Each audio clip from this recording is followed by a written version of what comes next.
अस्सलाम वालेकुम। उम्मीद है आप सब खैरियत से होंगे और ये है आपका अपना चैनल बिट्स कोड। तो आज हम जिस टॉपिक पे बात करने जा रहे हैं, जिस टॉपिक को मैं समझाने की कोशिश करने वाला हूँ, वो एक मज़े का टॉपिक है। हाँ, आप मुझे बाद में ये ना कहिएगा कि आपको हर टॉपिक ही मज़े का लगता है, पर क्या करूँ, आसान सा टॉपिक है तो इंशाल्लाह कोशिश ही रहेगी कि आपको भी सही फिट किस्म की समझ आए। अब हम बात कर लेते हैं प्रोग्रामिंग सी में। सी में प्रोग्रामिंग के कुछ टॉपिक्स हैं जिसमें कमेंट्स, कांस्टेंट वेरिएबल्स और डाटा टाइप्स हैं। ये बेसिकली सी में, सी प्लस प्लस में ये कुछ प्रोग्रामिंग के बेसिक टॉपिक्स हैं। आपको समझाने से पहले एक बात मैं बता दूं कि ये वाले टॉपिक्स जो हैं ये फेडरल बोर्ड की बुक, कंप्यूटर की बुक में मौजूद हैं। तो अगर आप वो वाली बुक आप नहीं पढ़े, आप बेसिक समझना चाह रहे हैं, तो आप ये समझ सकते हैं। तो चलिए टॉपिक की तरफ बात करते हैं, वापस आते हैं। बात सबसे पहले ये है कि कमेंट्स क्या होते हैं। कमेंट्स बेसिकली क्या होते हैं कि आपने एक बिट लाइन ऑफ कोड लिखा, ठीक है, ये सारी आपने प्रॉपरली एक कोड लिखा। अब इसके अंदर आपने जो काम लिखा है ना, आप उसको याद रखने के लिए, फॉर एग्जांपल आप कुछ अरसे बाद वो कोड खोलते हो तो आपको याद नहीं रहता कि यार यहाँ पे मैंने क्या किया था, तो अब वहां पे आप कमेंट्स यूज करते हो। कमेंट्स का क्या काम होता है कि वो कोड का हिस्सा नहीं बनते। कोड का हिस्सा एज सच इस तरह नहीं बनते कि वो कोई लॉजिक वगैरह नहीं होती, वो बस एक याद दहानी होती है। कमेंट का मतलब क्या होता है, आप अपनी राय देना। तो हम यहाँ पे फॉर एग्जांपल यहाँ पे मैंने कैसा किया हुआ है कि मैं यहाँ पे लिख देता हूँ कि I have created additional logic, मतलब मैंने यहाँ पे ये लाइन लिख दी। अब जब मैं ये दोबारा एक अरसे बाद कोड जो है वो रन करूंगा तो मुझे पता लग जाएगा अच्छा तो मैंने यहाँ पर ये किया था। अब ये वाला हिस्सा जो होगा कमेंट्स का, ये वाला स्किप हो जाएगा। तो बेसिकली कमेंट्स किस लिए होते हैं कि आपकी याद दहानी के लिए कि हाँ आपने ये काम किया था, आपने उसको लिख लिया। अब कमेंट्स हम बेसिकली कोड में लिखते कैसे हैं। कमेंट्स लिखने का जो सबसे मजे का तरीका है वो ये है, मतलब मजे का तरीका क्या है, तरीका ये है जो उन्होंने दिया हुआ, एक रूल दिया हुआ है, वो ये है कि या तो आप किसी कोड के पीछे, मतलब फॉर एग्जाम्पल यहाँ पे मैं कोड लिखूंगा या यहाँ पे मैं लाइन लिखूंगा, उसके पीछे अगर आप ये लिख देंगे तो इसका मतलब है ये वाली लाइन जो है वो क्या बन जाएगी, कमेंट बन जाएगी। और जो कोड, जो प्रोग्राम है वो ये वाली लाइन को स्किप कर देगा, ठीक है, मतलब ये वाली लाइन को स्किप कर देगा। एक ये तरीका है, एक रूल 1 है। और रूल 2 ये है कि आप ये वाला तरीका इस्तेमाल करें, स्टैटिक और स्टैटिक ये, ठीक है। अब इसके दरमियान में जो भी लाइन लिखी जाएगी वो आपकी कमेंट्स में ही आएगी। फॉर एग्जाम्पल अगर मैं बात करूं कोड की, कोड मैंने यहाँ पे खोला हुआ है कोड की, तो अब ये देखें कि अगर मैं यहाँ पे डबल फॉरवर्ड स्लैश लगाता हूँ तो ये आपके पास क्या हो गया है, ये आपके पास कमेंट हो गया। अब कोड रन करूंगा तो कोड रन हो जाएगा। और दूसरा तरीका जो मैंने आपको बताया है वो ये है कि यहाँ पे ये डाला और उसके बाद अब देखिए यहाँ तक ये जो सारा हिस्सा है ये सारा आपका कमेंट हो गया है।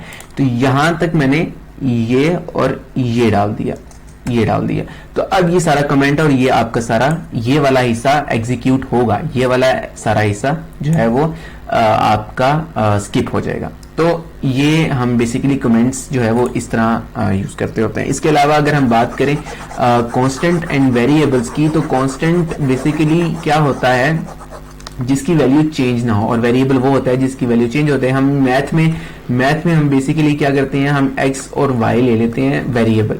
तो मतलब मैथ की कॉन्सेप्ट है जिसके अंदर वैल्यू चेंज हो जाती है, और कांस्टेंट के अंदर ड्यूरिंग द प्रोग्राम, मतलब जब प्रोग्राम एग्जीक्यूट हो रहा है तब वैल्यू चेंज, एग्जीक्यूशन, स्पेलिंग को इग्नोर कीजिएगा, execution, during execution no change in value, मतलब उनके दरमियान में कोई चेंज नहीं हो गया। फॉर एग्जाम्पल मैं कहता हूं, एक कांस्टेंट की बात कर लेता हूं। तो कांस्टेंट आपका क्या होता है कि जैसे कि न्यूमेरिक कांस्टेंट होते हैं, न्यूमेरिक कांस्टेंट, तो इसमें क्या हो जाती है, कोई भी वैल्यू आ जाएगी आपकी, लाइक 1 से लेकर कोई भी ऑनवर्ड इंफिनिटी तक कर लो, मतलब कोई भी वैल्यू आपकी जो पॉइंट के बगैर होगी वो आपकी न्यूमेरिक कांस्टेंट में आ जाएंगी। उसके बाद होता है एक floating point constant, FLOTING, floating point constant. इसमें क्या होता है कि इसमें वो तमाम वैल्यू जिनके साथ पॉइंट आता हो, ठीक है, मतलब 1.5 जैसे कि हम वेट वगैरह काउंट करते हैं बाज़ औक़ात, या हाइट या वेट वगैरह, तो उसमें हम पॉइंट वाली वैल्यू ज़्यादातर यूज़ करते हैं, तो वो आपकी पॉइंट फ्लोटिंग पॉइंट में आती है। उसके बाद हम एक यूज़ करते हैं कैरेक्टर कांस्टेंट। कैरेक्टर कांस्टेंट में हमारे पास क्या होता है, कैरेक्टर कांस्टेंट में मैं यहाँ पे पहले लिखते हैं CHARACTER कांस्टेंट। कांस्टेंट यानी कि इसमें हमारे पास वो वाली वैल्यूज आ जाती हैं जो कि जैसे कि A B C, ये एक एक वैल्यू जो होगी वो करेक्टर कहलाता है। तो करेक्टर कांस्टेंट इन वैल्यू को स्टोर करने के लिए या इन वैल्यू के लिए जो हम वर्ड यूज करते हैं वो है करेक्टर कांस्टेंट। उसके अलावा जो आखिरी चीज है वो हमारे पास है स्ट्रिंग कांस्टेंट।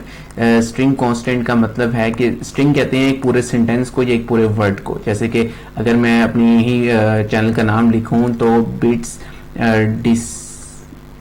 डिस्कोनी डिस्कवरी, हाँ डिस्कवरी, तो डिस्कवरी जो होगा वो बेसिकली एक स्ट्रिंग होगा जिसको हम इन्वर्टेड कॉमास में ज़्यादातर जो है वो लिखते हैं। अच्छा, करेक्टर कांस्टेंट में हमारे पास सिर्फ ABC नहीं आते, हमारे पास प्लस माइनस वगैरह भी आते हैं, कॉमास वगैरह, ये सब चीज़ें जो हैं वो करेक्टर कांस्टेंट में आती हैं। तो ये हमारे पास बेसिकली क्या है कि न्यूमेरिक कांस्टेंट में हमारे पास सिर्फ नंबर्स वाली वैल्यूज आती हैं, लाइक 1 2 3, और जो आपकी फ्लोटिंग कांस्टेंट में है, फ्लोटिंग कांस्टेंट में यहाँ मैंने शायद रिमूव कर दिया है, फ्लोटिंग कांस्टेंट में आपकी वैल्यू आती है 1.5, मतलब पॉइंट वाली वैल्यू, बेसिकली पॉइंट वाली वैल्यू उसमें आ जाती है, और करेक्टर कांस्टेंट में ये आ जाती है, और स्ट्रिंग कांस्टेंट में हमारे पास एक पूरा स्ट्रिंग जो है वो आ जाता है।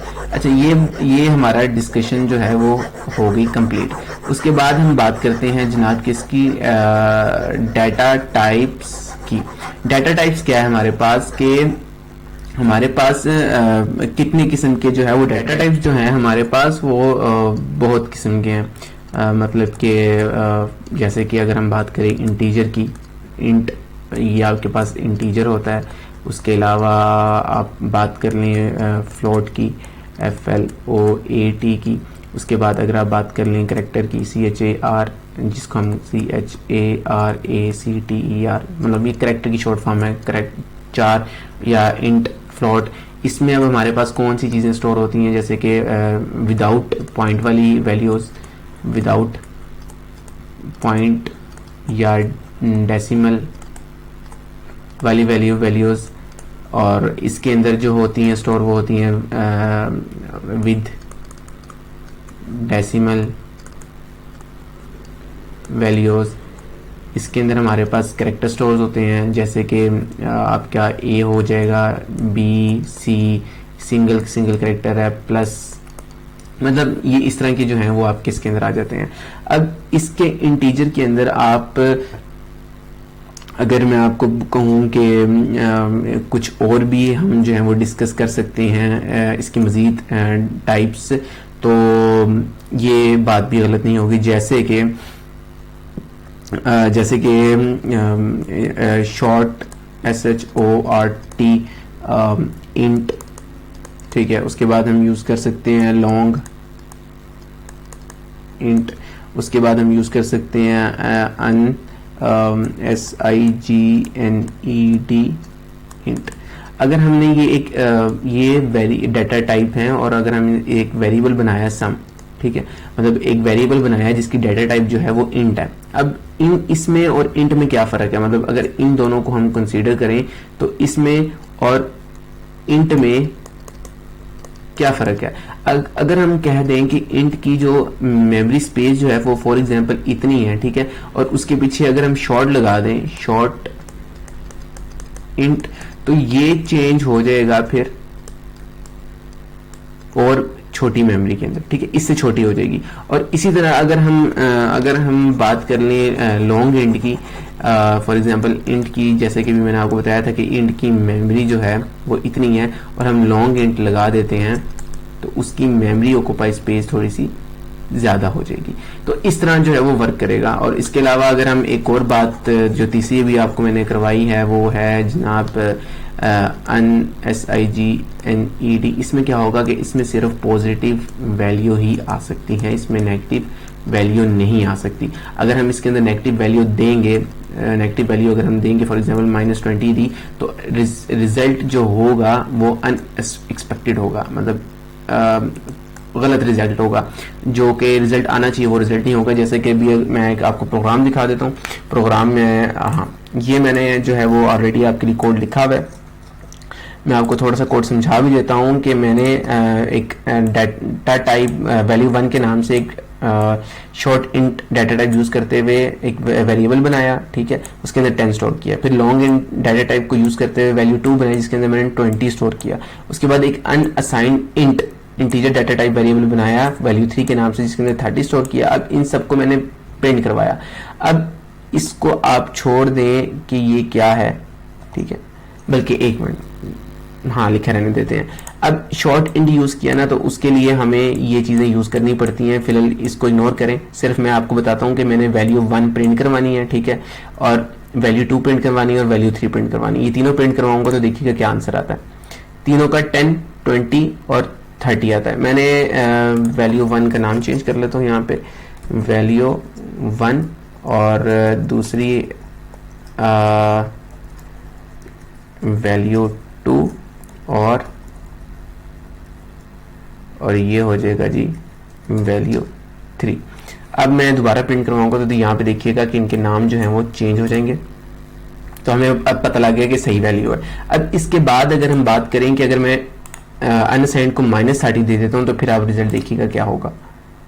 ये देखें रिजल्ट अनएक्सपेक्टेड आ गया, मतलब वो सिर्फ पॉजिटिव वैल्यू ही लेगा, वो नेगेटिव वैल्यू नहीं लेगा।